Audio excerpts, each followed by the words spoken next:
Hey everyone, this is me साबिया है और मैं आपके लिए लेकर आई हूँ एक क्विक रीडिंग जो कि होगी उन लोगों के लिए जो जानना चाह रहे हैं कि आपके पार्टनर का नेक्स्ट मूव, नेक्स्ट एक्शन आपकी तरफ क्या होगा। तो ये रीडिंग डेफिनेटली आपके लिए है। रीडिंग शुरू करने से पहले रिमाइंड करवा दूँ कि ये एक जनरल रीडिंग है। अगर आपको पर्सनलाइज रीडिंग लेनी है तो रीच आउट कर सकते हो। तो लेट्स सी कि क्या होगा आपके पार्टनर का नेक्स्ट एक्शन आपकी तरफ।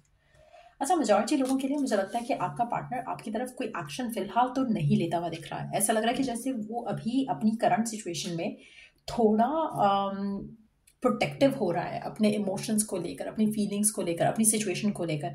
आप में से मेजॉरिटी लोगों के लिए आपका पर्सन आपसे ज़्यादा बात नहीं कर रहा। जो भी आपकी करंट सिचुएशन है, चाहे आप इन टच हो, आउट ऑफ टच हो, दोनों सिचुएशन में पर्सन थोड़ा अपने आप को आपसे दूर रख रहा है क्योंकि वो बहुत ज़्यादा ओवर सेंसिटिव फील कर रहा है अपने इमोशंस को लेकर। उसको लग रहा है कि वो कुछ गलत डिसीजन ले सकता है क्योंकि वो इमोशनल है। वो यूजुअली अपने दिल की डिसीजन नहीं सुनता है, डिसीजन नहीं लेता है, माइंड से सुनता है, माइंड के डिसीजंस को मानता है। करंटली बहुत ज़्यादा इमोशनल है, करंटली बहुत ज़्यादा सेंसिटिव है, इसलिए वो कोई भी एक्शन नहीं लेना चाह रहा है, इसलिए वो कोई भी डिसीजन नहीं लेना चाह रहा आपको लेकर। Let's see more. Nine of souls.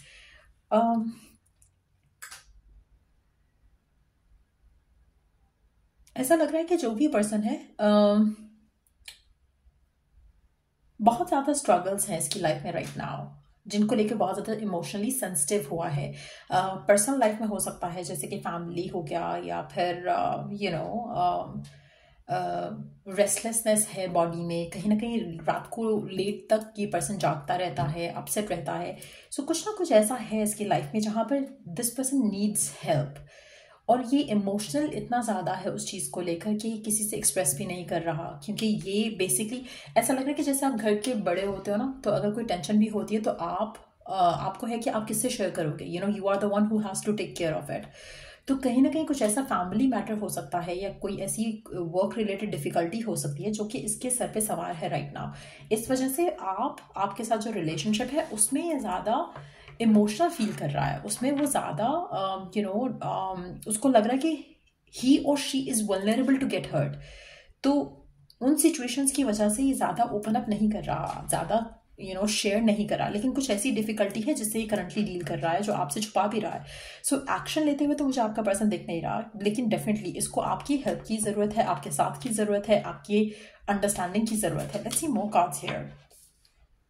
आप में से कुछ लोगों के लिए पर्सन हो सकता है कि किसी कोर्ट केस में या किसी ऐसी सिचुएशन में फंसा हो जहां पर जस्टिस नहीं मिल रहा। इसको कोर्ट केस हो सकता है, कोई सिचुएशन हो सकती है, लेकिन बहुत ज़्यादा स्ट्रेस्ड आउट है, बहुत ज़्यादा टेंशन में है ये पर्सन। इसको बहुत ज़्यादा लोग मैसेज भी कर रहे हैं, ऐसे बात करना चाह रहे हैं। और कुछ लोग ऐसे हैं जिनको पता है कि क्या चल रहा है इसकी लाइफ में। वो उसकी फैमिली मेम्बर्स हो सकते हैं, उसके कोवर्कर्स हो सकते हैं, अगर वर्क रिलेटेड मैस है तो उससे रिलेटेड लोग हो सकते हैं, लेकिन उसको समझ नहीं आ रहा कि how to handle it, how to deal with it. एक और चीज़ जो मुझे यहाँ पे बहुत ज़्यादा दिख रही है कि आपका पर्सन इतना ज़्यादा स्ट्रेस आउट है कि वो आपको लेकर, इस कनेक्शन को लेकर जो है, हो सकता है कि आपके काफ़ी सारे मैसेजेस जो हैं वो अनरेड ही हैं इसकी तरफ से, क्योंकि इसके पास इतना कुछ हो रहा है इसकी लाइफ में कि ये टाइम ही नहीं निकाल पा रहा आपके लिए, कनेक्शन के लिए, इस रिलेशनशिप के लिए। सो कुछ चीज़ों में स्टक है, कुछ चीज़ों में फंसा हुआ है। तो आप में से मेजॉरिटी लोगों के लिए मुझे लगता है कि आपको बहुत ज़्यादा इरिटेशन हो रही होगी, पर्सन बात क्यों नहीं कर रहा, टाइम क्यों नहीं दे रहा। लेकिन कुछ ना कुछ इसके पर्सनल मामलात में कुछ चीज़ें ख़राब हो रही हैं जिसकी वजह से ये बहुत ज़्यादा स्ट्रेस्ड आउट है। एक्शन नहीं ले रहा है फिलहाल आपकी तरफ, लेकिन जैसे ही अपने आप को इन सब चीज़ों से निकाल पाएगा या आपकी तरफ एक्शन ज़रूर लेगा। आप में से कुछ लोगों के लिए मुझे लगता है कि 2 से 8 दिन लग सकते हैं इस पर्सन को इस सिचुएशन से निकलने में। और ये जो भी सिचुएशन है, ऐसा लग नहीं रहा कि ये आपसे कनेक्टेड है, ये इसके काम से कनेक्टेड है या फैमिली सिचुएशन से कनेक्टेड है। काम से ज़्यादा दिख रहा है, ऐसा लग रहा है कि काम का स्ट्रेस हो सकता है, कि काम का इशू हो सकता है, लेकिन definitely it's something to do with इसकी पर्सनल लाइफ। उसमें आपका अमल दखल नहीं है, इसलिए ये फिलहाल कोई एक्शन नहीं लेगा आपकी तरफ। आपके लिए 2 से 8 दिन के बाद सिचुएशन थोड़ी बेहतर होगी तो ये पर्सन आपकी तरफ एक्शन लेगा। अब क्या एक्शन लेगा जल्दी से देख लेते हैं। वो पहली चीज़ तो सबसे ज़्यादा आपसे बात करेगा, खुलकर बात करेगा। जैसे होता है ना, बहुत ज़्यादा एक टाइम के लिए फ़ोन पे बात करना या मैसेज पे बात करना, तो उस तरह की कम्युनिकेशन में आते दिख रही हूँ यहाँ पर। कहीं ना कहीं ऐसा लग रहा है कि पर्सन आपसे अपने दिल की बात कहना चाहता है और कोशिश करना चाहता है कि चीज़ों को फिक्स किया जाए अगर आप दोनों के दरम्यान में, क्योंकि अभी मुझे नहीं लग रहा कि आने वाले 2 से 8 दिन के अंदर ही पर्सन आपसे ज़्यादा बात कर पाएगा। अब जितना टाइम ये लेगा, आपसे बात नहीं करेगा, उतना टाइम आप दोनों के दरम्यान में जो डिफिकल्ट फेज है वो बढ़ता जाएगा, क्योंकि आपको लगेगा कि this person is not keeping you in the picture. तो जहाँ पे वो आपको पिक्चर में नहीं रख रहा, आपके मन में डाउट, फियर, नेगेटिविटी, आपको लगेगा पर्सन तो ऑनलाइन है, मुझसे बात नहीं कर रहा, तो what is it, what is going on. तो वो चीज़ें आपके रिश्ते को ख़राब करेंगी। मेजॉरिटी लोगों के लिए आपका रिश्ता ख़राब होने के चांसेस बहुत ज़्यादा हैं। आने वाला 2 से 8 दिन का टाइम जो है वो बहुत टफ है आपके लिए, आपके रिश्ते के लिए, क्योंकि आपको पेशेंस रखना है लेकिन आप रख नहीं पाओगे, आपको ट्रस्ट रखना है लेकिन आप रख नहीं पाओगे। आप ये अंडरस्टैंड नहीं कर सकते हो कि पर्सन की लाइफ में क्या हो रहा है, क्योंकि पर्सन तो कुछ रिवील नहीं कर रहा, कुछ छुपा रहा है, कोई टेंशन है बता नहीं रहा, एक्सप्रेस नहीं कर रहा, बात नहीं कर रहा। आप मैसेज कर रहे हो, इग्नोर कर रहा है, रिप्लाई नहीं कर रहा, तो आपको स्ट्रेस होगा, आपके लिए सिचुएशन टफ होगी। लेकिन इससे आपके रिश्ते में जो डिफ़िकल्ट ही आएगी ज़्यादा, वो तब आएगी जब आप फाइट और आर्ग्यू करोगे। अभी आपको करंट सिचुएशन में पर्सन को ट्रस्ट तो आप नहीं कर पा रहे हो, लेकिन आपको थोड़ा टाइम देना है, थोड़ा अपने आप को पुल बैक करो, या फिर आप अपने आप को किसी चीज़ में इन्वेस्ट करो, ताकि ये जो आपके मन में डाउट आ रहा है, फियर आ रहा है, थॉट आ रहा है नेगेटिव वाला, उससे आप अपने आप को बचा सको। क्योंकि अगर आपने वो बचा लिया अपने आप को उन चीज़ों से, तो आपका इक्वेशन एक दूसरे के साथ अच्छा ही रहेगा। पेशेंस रखोगे तो भी सिचुएशन अच्छी रहेगी।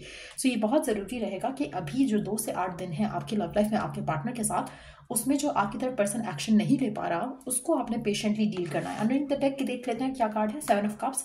आपको कोई क्लैरिटी नहीं मिलेगी 2 से 8 दिन के अंदर, इनके 1 हफ्ता, ऑलमोस्ट 1 हफ्ते से थोड़ा ज़्यादा टाइम आप डिसाइड नहीं कर पाओगे कि क्या करना है आपको। पर्सन बात जानबूझ के नहीं कर रहा, ये हो रहा है, वो हो रहा है, आपके मन में 1000 चीज़ें चलेंगी, लेकिन you need to quiet up yourself. आपको अपने आप को साइलेंस मोड पे लाना है, अपने माइंड को साइलेंस मोड पे लाना है। जब आप ये करोगे, अपने आप को बिजी करो, कुछ भी ऐसी चीज़ करो जिसमें आप अपने आप को बिजी कर सकते हो, चाहे शॉपिंग करने चले जाओ, फ्रेंड्स के साथ टाइम स्पेंड कर लो, रोज़ कोई ना कोई प्लान कर लो, लेकिन कुछ ऐसा आपको करना पड़ेगा जिससे आप बिजी और ऑक्यूपाइड रहोगे, ताकि आप इस सिचुएशन के बारे में ज़्यादा नहीं सोचो, आप पर्सन को टाइम भी दे पाओगे और करंट सिचुएशन में पेशेंस भी रख पाओगे। सो बहुत ज़रूरी रहेगा। मुझे नेक्स्ट 2 से 8 दिन के अंदर अंदर पर्सन आपकी तरफ एक्शन नहीं लेते हुए दिख रहा। 8 दिन, 2 से 8 दिन के बाद आपका पर्सन आपसे बात करेगा। सो 1 हफ्ते, 1.5 हफ्ते के अंदर अंदर पर्सन बात करेगा और बहुत ज़्यादा कम्युनिकेशन के साथ क्लैरिफाई भी करेगा चीज़ों को कि क्या हो रहा था, क्या नहीं हो रहा था, पर्सन की लाइफ में क्या चला, क्या नहीं चला। सो मेजॉरिटी लोगों के लिए मुझे लगता है कि 8 दिन के बाद आपकी ज़िंदगी में कुछ कम्युनिकेशन, क्लैरिफिकेशन पर्सन की तरफ से आएगी और आप दोनों की बातचीत हो पाएगी। तो मुझे नहीं लगता कि इससे बढ़कर कोई एक्शन लिया जाएगा पर्सन के एंड से, कोई कमिटमेंट या ऐसी करके कोई चीज़ नहीं दिख रही। मेजॉरिटी लोगों के लिए मुझे लग रहा है कि करंटली कोई इश्यूज चल रहे हैं आप दोनों के दरम्यान में, जो कि आने वाले 2 से 8 दिन में बढ़ेंगे भी, और उसके बाद फिर जाकर थोड़ा मामला सेट होता दिखेगा। सो ये थी रीडिंग आप लोगों की। अगर आपको इस रीडिंग से हेल्प मिला है, गाइडेंस मिला है, तो लाइक, शेयर, सब्सक्राइब जरूर करो। चलिए जो नेक्स्ट रीडिंग आप लोगों के लिए। Take care, bye.